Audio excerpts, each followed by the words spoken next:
Bharatiya Janata party के प्रधानमंत्री नरेंद्र भाई मोदी जी, श्रीमती निर्मला सीतारमन वित्त मंत्री जी ने इस साल का वित्त का बजट पास किया। बजट सारे समाज के प्रत्येक वर्ग के लिए फायदेमंद बजट है। वो बजट ऐसा बजट है जो इस देश के जो डिवेलपमेंट का विस्तार है उस तरफ बढ़ रहा है और आने वाले समय में इस बजट के मुताबिक ऐसा लगता है कि हिंदुस्तान दुनिया के डिवेलप कंट्री के विच शामिल होने वाला है। पंजाब के विचों वित्ती बजट के अंदर रेलवे के 24 स्टेशन वर्ल्ड लैवल के स्टैंडर्ड ते अपग्रेड होने। साढ़े पठानकोट के अंदर 2 रेलवे स्टेशन है, एक सिटी का रेलवे स्टेशन और दूसरा कैंट का रेलवे स्टेशन। साढ़े वास्ते बड़ी खुशी की गल है कि ये दोनों ही रेलवे स्टेशन जो पठानकोट के विच है वो दोनों ही उस बजट के पंजाब के 24 रेलवे स्टेशन आया, 24 के विचों पठानकोट के दोनों रेलवे स्टेशन शामिल है। ये दोनों ही रेलवे स्टेशन वर्ल्ड लैवल ते अपग्रेड हो रहे हैं। पठानकोट के सेंटर के विचों एक वड्डी रेलवे लाइन जो बजरी कंपनी नूं जांदी है निकलती है, वो पठानकोट की आबादी के विचों निकलती है। वो रेलवे लाइन जिहड़ी है रेलवे डिपार्टमेंट उसनूं इलैक्ट्रीफाइड पोल लगा के जिस इंजन बिजली नाल चलता है वो इलैक्ट्रीफिकेशन हो जा रही सी। तो क्योंकि वो लाइन शहर के विचों लंघदी है, आबादियां लोगों के मकान पहले बहुत बने हैं और जी इलैक्ट्रिकल लाइन निकलनी है उसकी वोल्टेज बहुत ही हाई वोल्टेज होंदी है।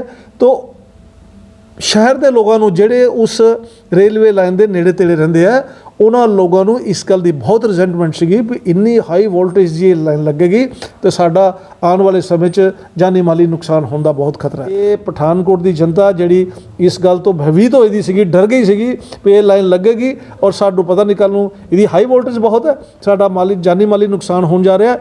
तो वो प्रधान अश्विनी शर्मा जी साडे विधायक भी है, उन्होंने प्रयास नाल वो अज काम जो इलैक्ट्रीफिकेशन का टर्मिनेट करता। ये मॉडिफिकेशन जो अपग्रेड है देखो ये रेलवे डिपार्टमेंट ने की है, उन्होंने ये टेंडर करने हैं, टेंडर होंगे वो सारी ड्राइंगा जो भी आएगा उससे पता। लेकिन तुहानूं ये पता ही है भी मोदी सरकार कोई काम डिले नहीं करती है। मोदी सरकार ऐसे कामों नूं फटाफट फंड्स अलॉट हो गए, ये बहुत जल्दी होने जा रहे हैं।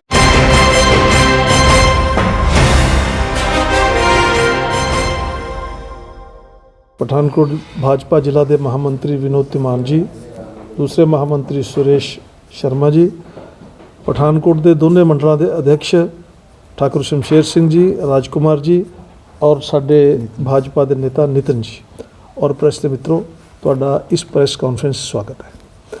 अज की प्रेस कॉन्फ्रेंस विशेष तौर पे 2 मुद्दों पर की जा रही है।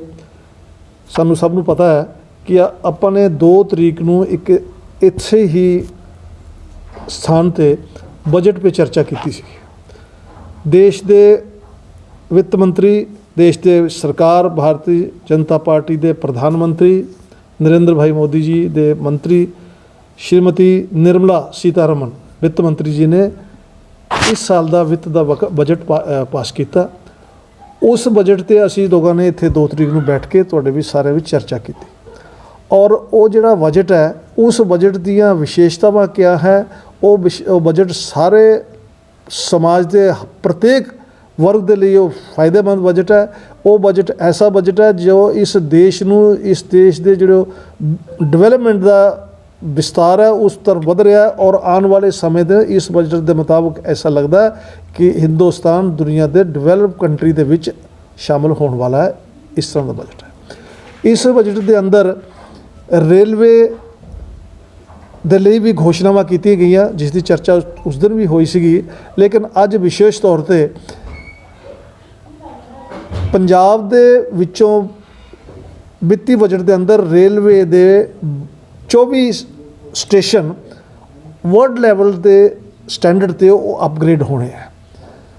साढ़े पठानकोट के अंदर 2 रेलवे स्टेशन है, एक सिटी का रेलवे स्टेशन और दूसरा कैंट का रेलवे स्टेशन।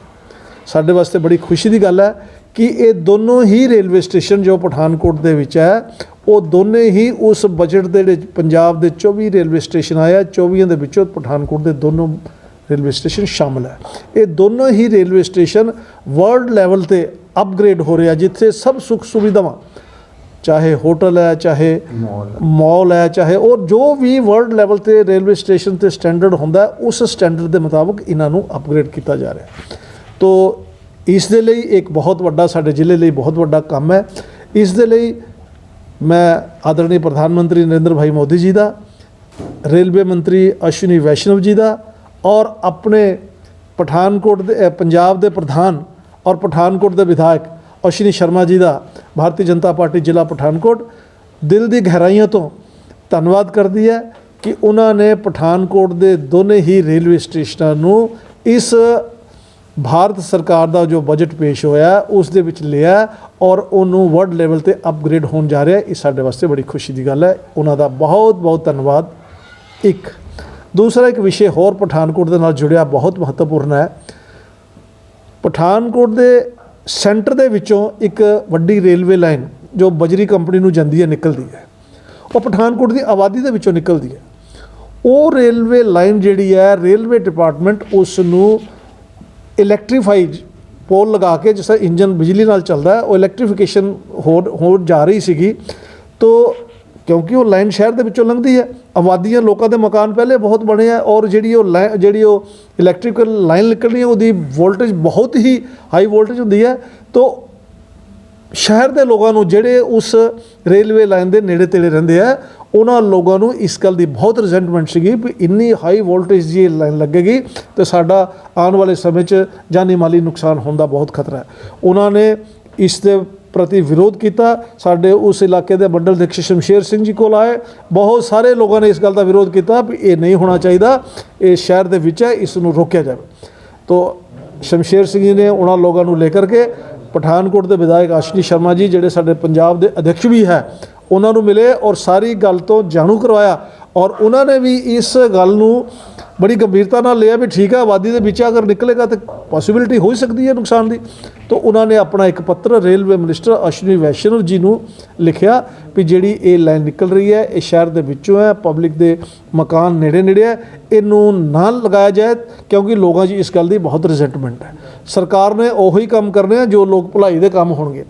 तो प्रधान अश्विनी शर्मा जी का पत्र रेलवे मिनिस्टर जी को लिखा गया सेंटर में, उस दे मद्देनज़र रखते हुए रेलवे मिनिस्टर जी ने जी इलैक्ट्रिकल लाइन इलैक्ट्रीफिकेशन होनी सी उस लाइन की वो रोकती है और टर्मिनेट करती है।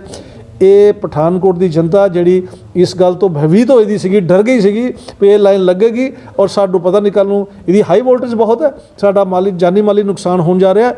तो वो प्रधान अश्विनी शर्मा जी साडे विधायक भी है, उन्होंने प्रयास नाल वो अज काम जिहड़ा इलैक्ट्रीफिकेशन का टर्मिनेट करता, उसका पत्र रेलवे डिपार्टमेंट का जिहड़ा पत्र है वो साडे कोल है। मैं तुहानूं सारे प्रेस के वीरां नूं देंगा, प्रिंट मीडिया नूं देंगा।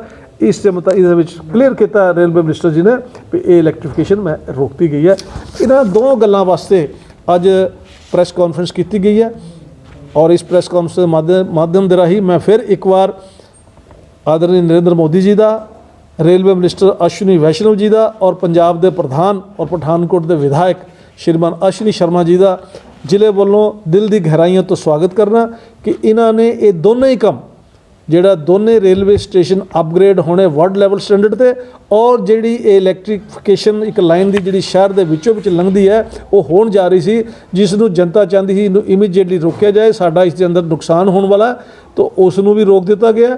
इन्हां दोनों कामां लई मैं एक बार फिर आदरणीय प्रधानमंत्री मोदी जी का, वैष्णव जी का और पंजाब के अध्यक्ष अश्विनी शर्मा जी का धन्यवाद करना कि उन्होंने ये जनता के जिहड़े मुद्दे सीगे उन्होंने लिया और जी इलैक्ट्रीफिकेशन रुकी है और रेलवे स्टेशन अपग्रेड होने जा रहा है। इस लिए उन्होंने धन्यवाद है। इस वास्ते प्रेस कॉन्फ्रेंस कदों फिर शुरू हो रही है जी मॉडिफिकेशन जी टेंडरिंग हो रही है, ऐसे भी नहीं हो जाएगी शायद ये मॉडिफिकेशन जो अपग्रेड है। देखो ये रेलवे डिपार्टमेंट ने की है, उन्होंने ये टेंडर करने हैं, टेंडर होंगे वो सारी ड्राइंगा जो भी आएगा उससे पता। लेकिन तुहानूं ये पता ही है भी मोदी सरकार कोई काम डिले नहीं करती है। मोदी सरकार ऐसे कामों को फटाफट फंड्स अलॉट हो गए, ये बहुत जल्दी होने जा रहा है, ये तुहाडे सामने आ जाएगा।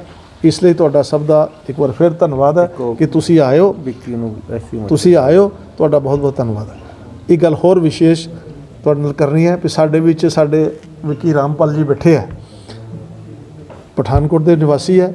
इन्हों पंजाब की भारतीय जनता पार्टी का जिहड़ा SC मोर्चा है उसके वाइस प्रधान ਬਣਾਇਆ ਗਿਆ। ਅਸੀਂ ਸਭ ਜ਼ਿਲ੍ਹਾ ਪਠਾਨਕੋਟ ਭਾਰਤੀ ਜਨਤਾ ਪਾਰਟੀ ਇਹਨਾਂ ਨੂੰ ਬਹੁਤ ਵਧਾਈ ਦਿੰਦੀ ਹੈ ਔਰ ਭਾਰਤੀ ਜਨਤਾ ਪਾਰਟੀ ਜ਼ਿਲ੍ਹਾ ਪਠਾਨਕੋਟ ਪੰਜਾਬ ਦੇ ਅਧਿਕਸ਼ ਭਾਰਤੀ ਜਨਤਾ ਪਾਰਟੀ ਦੇ ਸ਼੍ਰੀਮਾਨ ਅਸ਼ਵਨੀ ਸ਼ਰਮਾ ਜੀ ਦਾ ਵੀ ਧੰਨਵਾਦ ਕਰਦੀ ਹੈ ਕਿ ਉਹਨਾਂ ਨੇ ਇੱਕ ਯੋਗ ਨੇਤਾ ਜਿਹੜੇ ਕਿ ਬਹੁਤ ਮਿਹਨਤੀ ਹੈ ਔਰ ਹਮੇਸ਼ਾ ਹੀ ਲੋਕਾਂ ਦੇ ਕੰਮ ਦੇ ਲਈ ਲੱਗੇ ਰਹਿੰਦੇ ਆ, ਉਹਨਾਂ ਨੂੰ ਪੰਜਾਬ ਦੇ ਅੰਦਰ ਐਸਸੀ ਮੋਰਚੇ ਦਾ ਵਾਈਸ ਪ੍ਰਧਾਨ ਬਣਾ ਕਰਕੇ ਸਾਨੂੰ ਮਾਣ ਬਖਸ਼ਿਆ।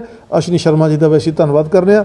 ਮੈਂ ਬੇਨਤੀ ਕਰਾਂਗਾ ਆਪਣੇ ਵਿੱਕੀ ਜੀ ਨੂੰ ਪਲੀਜ਼ ਆਉਣ, ਅਸੀਂ ਉਹਨਾਂ ਨੂੰ ਇੱਕ ਮੌਕਾ ਦੇ ਕੇ ਅੱਜ ਜ਼ਿਲ੍ਹਾ ਬੀਜੇਪੀ ਪਠਾਨਕੋਟ ਵੱਲੋਂ ਮਾਨਯੋਗ ਜ਼ਿਲ੍ਹੇ ਦੇ ਅਧਿਕਸ਼ ਸ਼੍ਰੀਮਾਨ ਵਿਜੇ ਸ਼ਰਮਾ ਜੀ ਔਰ ਉਹਨਾਂ ਦੇ ਨਾਲ ਉਹਨਾਂ ਦੇ ਮਹਾਮੰਤਰੀ ਸ਼੍ਰੀ ਵਿਨੋਦ ਧੀਮਾਨ ਜੀ, ਉਹਨਾਂ ਦੇ ਨਾਲ ਸੁਰੇਸ਼ ਸ਼ਰਮਾ ਜੀ ਔਰ ਪਠਾਨਕੋਟ ਦੇ ਦੋਨੇ ਹੀ ਮੰਡਲ ਅਧਿਕਸ਼ ਮੇਰੇ ਵੱਡੇ ਵੀਰ ਰਾਜਕੁਮਾਰ ਜੀ ਔਰ ਉਹਨਾਂ ਦੇ ਨਾਲ ਸ਼ਮਸ਼ੇਰ ਸਿੰਘ ਜੀ ਨੇ ਜੋ ਮੈਨੂੰ ਪਾਰਟੀ ਨੇ ਮਾਣ ਬਖਸ਼ਿਆ। ਸ਼੍ਰੀਮਾਨ ਅਸ਼ਵਨੀ ਸ਼ਰਮਾ ਜੀ ਪੰਜਾਬ ਦੇ ਅਧਿਕਸ਼ ਔਰ ਪਠਾਨਕੋਟ ਦੇ ਵਿਧਾਇਕ ਔਰ ਉਹਨਾਂ ਦੇ ਨਾਲ ਐਸਸੀ ਮੋਰਚਾ ਦੇ ਅਧਿਕਸ਼ ਐਸਆਰ ਲੱਦੜ ਜੀ, ਜਿਨ੍ਹਾਂ ਨੇ ਮੈਨੂੰ ਪੰਜਾਬ ਦਾ ਉਪਾਧਿਕਸ਼ ਬਣਾ ਕੇ ਪਠਾਨਕੋਟ ਦਾ ਵੀ ਮਾਣ ਵਧਾਇਆ ਔਰ ਮੇਰਾ ਜਿਹੜਾ ਮਾਣ ਵਧਾਇਆ। ਔਰ ਇਸ ਤੋਂ ਲੱਗਦਾ ਹੈ ਕਿ ਬੀਜੇਪੀ ਪਾਰਟੀ ਦੇ ਵਿੱਚ ਆਮ ਕਾਰਜਕਰਤਾ ਦਾ ਜਿਹੜਾ ਮੁੱਲ ਹੈ ਉਹ ਬਹੁਤ ਜ਼ਿਆਦਾ ਹੈ। ਬੀਜੇਪੀ ਪਾਰਟੀ ਇੱਕ ਇਹੋ ਜਿਹੀ ਪਾਰਟੀ ਹੈ ਜਿਹੜੇ ਆਮ ਕਾਰਜਕਰਤਿਆਂ ਨੂੰ ਉਹ ਐਮਸੀ ਵੀ ਬਣਾਉਂਦੀ ਹੈ, ਮੰਡਲ ਅਧਿਕਸ਼ ਵੀ ਬਣਾਉਂਦੀ ਹੈ। ਇੱਥੋਂ ਤੱਕ ਕਿ ਮੇਰੇ ਵਰਗੇ ਕਾਰਜਕਰਤਾ ਨੂੰ ਉਪਾਧਿਕਸ਼ ਦਾ ਜਿਹੜਾ ਪਦ ਦੇ ਕੇ ਮੇਰਾ ਵੀ ਮਾਣ ਵਧਾਇਆ, ਪਾਰਟੀ ਦਾ ਮਾਣ ਵੀ ਵਧਾਇਆ ਜੀ ਦਾ। ਔਰ ਮਾਨਯੋਗ ਸ਼੍ਰੀਮਾਨ ਅਸ਼ਵਨੀ ਸ਼ਰਮਾ ਜੀ ਦਾ ਬਹੁਤ ਆਭਾਰੀ ਹਾਂ ਕਿ ਮੇਰੇ ਵਰਗੇ ਇੱਕ ਛੋਟੇ ਜਿਹੇ ਨੁਮਾਇੰਦੇ ਨੂੰ ਇੰਨਾ ਜਿਹੜਾ ਅਧਿਆਤਮ ਦਿੱਤਾ। ਮੈਂ ਤਨਮਈ ਨਾਲ ਉਹਨਾਂ ਨੂੰ ਨਿਭਾਵਾਂਗਾ ਔਰ ਆਉਣ ਵਾਲੇ ਜਿਹੜੇ ਵੀ ਕਾਰਜ ਹੋਣਗੇ ਪਾਰਟੀ ਦੇ ਉਹਨਾਂ ਨੂੰ ਵੱਧ ਚੜ੍ਹ ਕੇ ਮੈਂ ਹਿੱਸਾ ਲਵਾਂਗਾ ਔਰ 2024 ਦੇ ਵਿੱਚ ਫਿਰ ਦੁਬਾਰਾ ਅਸੀਂ ਸਾਰੇ ਕਾਰਜਕਰਤਾ ਮਿਲ ਕੇ ਪੂਰੇ ਪੰਜਾਬ ਪੂਰੇ ਦੇਸ਼ ਦੇ ਵਿੱਚ ਫਿਰ ਇੱਕ ਵਾਰੀ 2024 ਦੇ ਵਿੱਚ ਸ਼੍ਰੀਮਾਨ ਨਰਿੰਦਰ ਭਾਈ ਮੋਦੀ ਜੀ ਨੂੰ ਅਸੀਂ ਪ੍ਰਧਾਨ ਮੰਤਰੀ ਦੇਖਣਾ ਚਾਹੁੰਦੇ ਹਾਂ। ਉਹਦੇ ਲਈ ਅਸੀਂ ਸਾਰੇ ਕਾਰਜਕਰਤਾ ਦਿਨ ਰਾਤ ਕਰਾਂਗੇ। जय हिंद, जय भारत। संदीपनी गुरुकुल एकदम वैसा ही स्कूल जैसा हमें चाहिए था। ऐसा स्कूल जिसने वैदिक भारत की गुरुकुल शिक्षा पद्धति पर शोध किया और अपने आप को वैसा ही बनाया। एकदम वैसा ही गुरुकुल जैसा वैदिक काल में होता था, जहाँ राजकुमार राजकुमारियाँ व ब्रह्म स्वरूप ईश्वरीय शक्तियाँ शिक्षा प्राप्त कर अपने राज्य के उत्कृष्ट सम्राट बनते थे। भारत एक विश्व गुरु था। 530 ईसा पूर्व तक दुनिया की आधी से ज्यादा संपत्ति भारत के पास थी और फिर शुरू हुआ भारत पर आक्रमण का सिलसिला और मेरा भारत लुटता रहा। कभी धन संपदा से तो कभी ज्ञान संपदा से। हमारे गुरुकुल इतने महान थे कि इनमें दुनिया को बदल दे ऐसा ज्ञान दिया जाता था। 18 अलग अलग विषयों में शिक्षा दी जाती थी। 1858 में ब्रिटिश सरकार एक एजुकेशन एक्ट लाई। लॉर्ड मैकॉले ने तब सबसे पहले एक सर्वे करवाया। सर्वे में यह पाया गया कि भारत का लिटरेसी रेट 97% है। यह जानकर उनको बहुत हैरानी हुई और उन्होंने सभी गुरुकुलों में आग लगा दी और सभी गुरुओं को मारा गया और फिर आगमन हुआ कॉन्वेंट सिस्टम का। आओ भारत को जागृत करें। ऋषि मुनियों के ज्ञान को बचाना है और अपनी आने वाली पीढ़ी तक पहुंचाना है। एक दूसरे का साथ दे और आधुनिक युग के भारत को विश्व गुरु बनाने वाली गुरुकुल शिक्षा को उजागर करें। बच्चों में coding, artificial intelligence, application development, ethical hacking, public speaking के साथ साथ ब्रह्मचर्य, मंत्रोच्चारण, निर्भय तथा सत्य जैसे दैवीय गुणों के संगम से प्रत्येक विद्यार्थी को महानता की ओर ले चले।